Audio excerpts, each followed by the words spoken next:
Hello and welcome. This is Faceless Opinion, Master of the Guild, welcoming you back to Skyrim Month, the series where we go over Skyrim-related topics throughout the entire month of November. The Thieves Guild.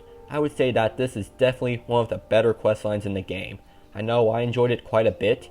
If I had to rank it, I would say that's in my top 3, that's for sure. When it comes to its story, I'd say that the story by itself is decent. You get approached by Brynjolf to do a job for some quick coin. Upon doing so leads to you joining up with the guild and discovering that the guild is going through a rough spot. In order to help combat this spree of bad luck, you do job after job to get the guild back on its feet. While doing so, you learn that a ghost from the guild's past, a woman named Carlia, has come to interfere with their business, which leads to you and the guild master, Mercer Frey, to hunt down and kill her. However, Mercer Frey double-crosses you, and Carlia tends to your wounds and reveals that Mercer has been stealing from the guild for years, murdered the former guild master, and is the reason why it's in such a bad shape, leading to the two of you to gather evidence of Mercer's wrongdoings, which you bring forth to the guild. Unfortunately, Mercer skips town and it is revealed that he's aiming to do the ultimate heist, to steal the fabled eyes of the Falmer. To combat and get payback on Mercer, Carlia tells you and Brynjolf that she, Mercer, and the former guildmaster were Nightingales, a group of elite thieves who serve the Daedric Prince Nocturnal, and in order to combat Mercer, they need to become Nightingales too. Upon making the deal with Nocturnal, and getting some badass looking armor to boot, you chase down Mercer through a dwarven ruin infested with Falmer and slay him. With him gone, you need to tie up loose ends, like returning the skeleton key to the Twilight Sepulchre, and return the Thieves Guild to its former glory. Upon doing so, you are anointed as Guildmaster. Though for me personally, I do not believe that you should become the leader of the Thieves Guild. If anything, I think that role should go to either Brynjolf, who was basically the second in command of the guild for the longest time, or Carlia, who is the last of the OG Nightingales. One other nitpick that I have is with Mercer Frey stealing the skeleton key from Nocturnal. Don't forget, she is a Daedric Prince, and we all know for a fact that they can be incredibly petty. Evident by certain quests, they hold grudges. So tell me, why the hell would Mercer betray one? Does he not know that when he dies, Nocturnal is going to claim his soul and is going to punish him for his transgressions? The afterlife isn't some fictitious thing.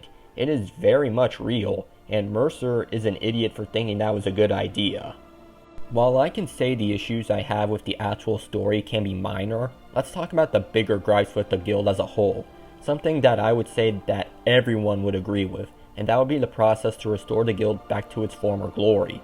It is an incredibly long and tedious process to do, which consists of doing 5 Radiant quests, the jobs that you can get from either Delvin or Vex, in Solitude, Windhelm, Markarth, and Whiterun. After doing 5 quests in each city respectively, you are given a 6th one which restores the guild's presence in the city. When you do that in those 4 cities, only then you'll be made the Guildmaster. As I said, it is a lot of work to do, since many of the jobs you do are repetitive and get boring after a while, especially if you pick the one that you consider to be an easy one. Doing the same thing 20 times is not fun. The worst thing about it is that you don't get to choose where you go for your Radiant quest.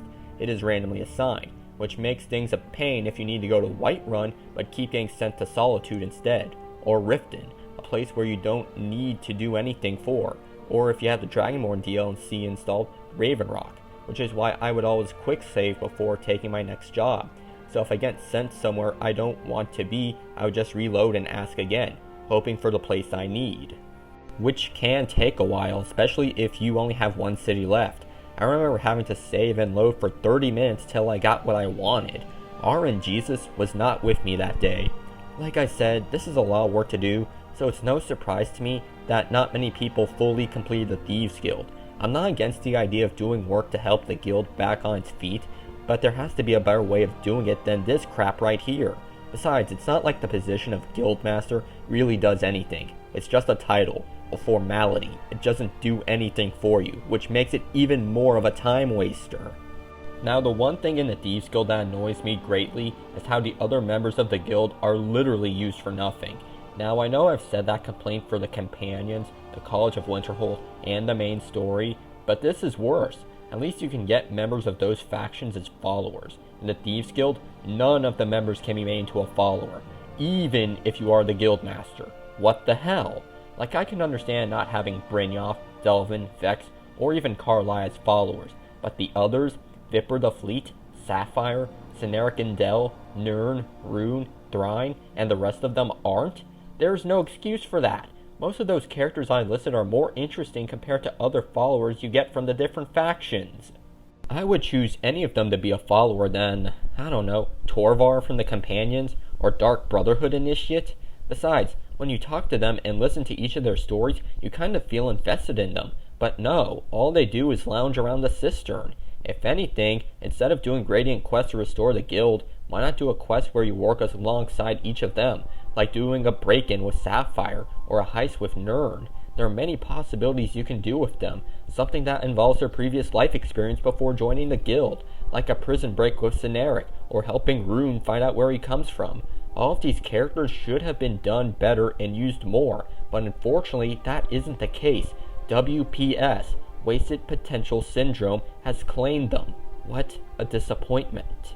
Thieves Guild is a solid quest line. It is more unique compared to the others. Did you know that in certain quests you can find items that you can sell to Delvin and it will be put up in display in the cistern? I always thought that was a cool little addition. The same thing goes for the Crown of Baron Zaya too, although I have been on record saying that the quest No Stone Left Unturned is not worth doing. I mean, I wouldn't go through all that effort for a display piece, but that isn't really the point. The Thieves Guild all in all is worth doing, although trying to fully complete it may be off-putting to some, which is understandable. I never fully finished it until years later, so I get it. Now tell me, what do you think about the Thieves Guild? If you had to add or change anything, what would it be? Did you ever fully finish it? Tell me in the comment section down below. Now if you enjoyed the video, be sure to leave a like and make sure you subscribe for more of that good old Skyrim of content. Now until next time, I'll catch you all on the flip side.